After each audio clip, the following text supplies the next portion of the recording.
Assalamualaikum warahmatullahi wabarakatuh. Baiklah anak-anakku kelas 7, marilah kita lanjutkan pembahasan di sistem organisasi kehidupan.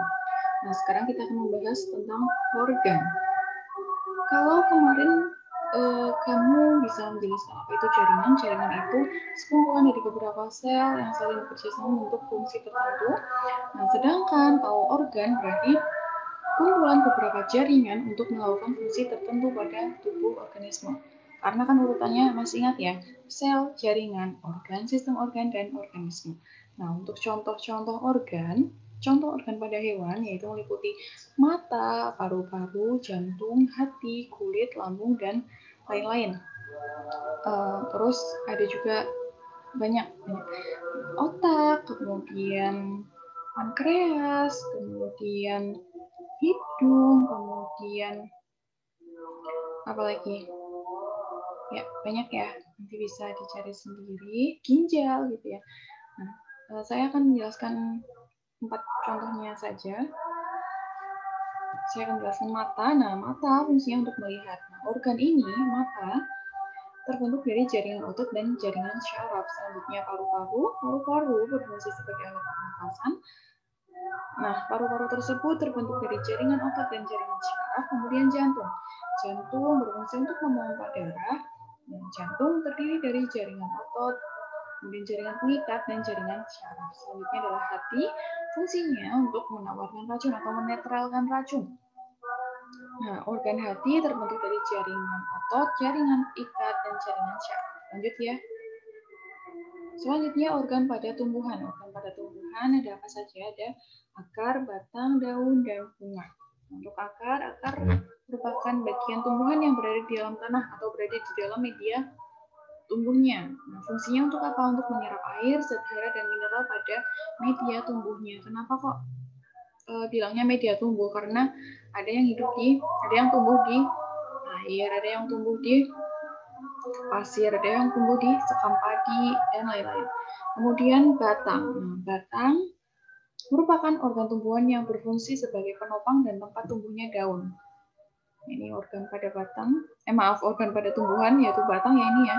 Ini penampang batang, nah ini terlihat ada jaringan pembuluhnya.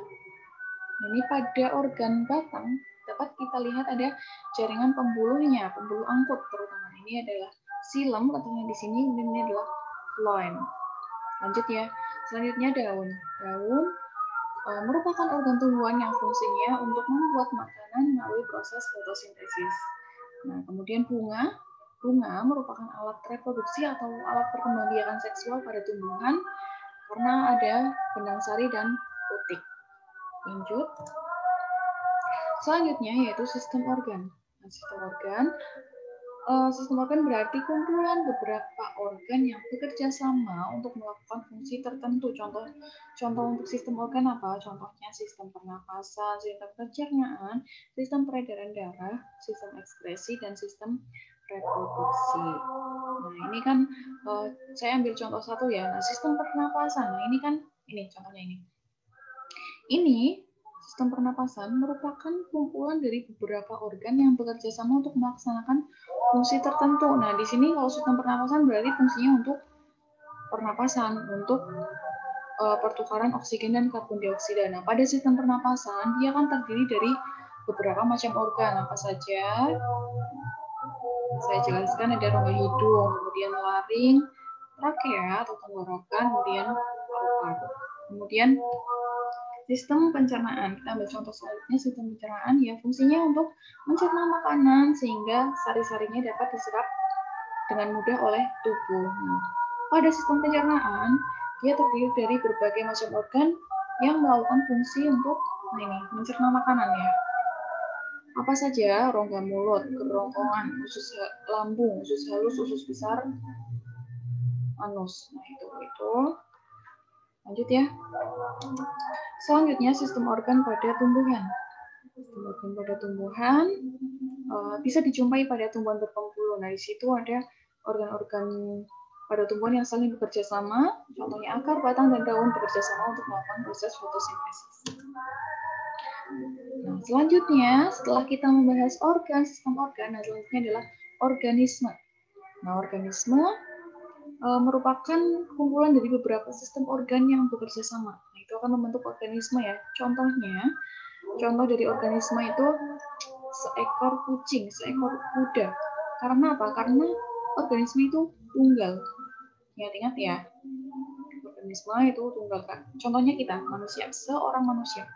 Nah, seorang manusia itu kan terdiri dari beberapa, kalau dari yang paling kecil ya dari sel, kemudian sel, kumpulan dari sel membentuk jaringan, kumpulan dari jaringan yang melakukan fungsi tertentu membentuk organ. Nah, kumpulan dari beberapa organ yang saling bekerja sama akan membentuk sistem organ. Nah, kumpulan dari beberapa sistem organ. Nah, kita kan di sini kita punya sistem pencernaan, sistem pernapasan. Nah, itu kumpulan dari beberapa sistem organ akan membentuk organisme.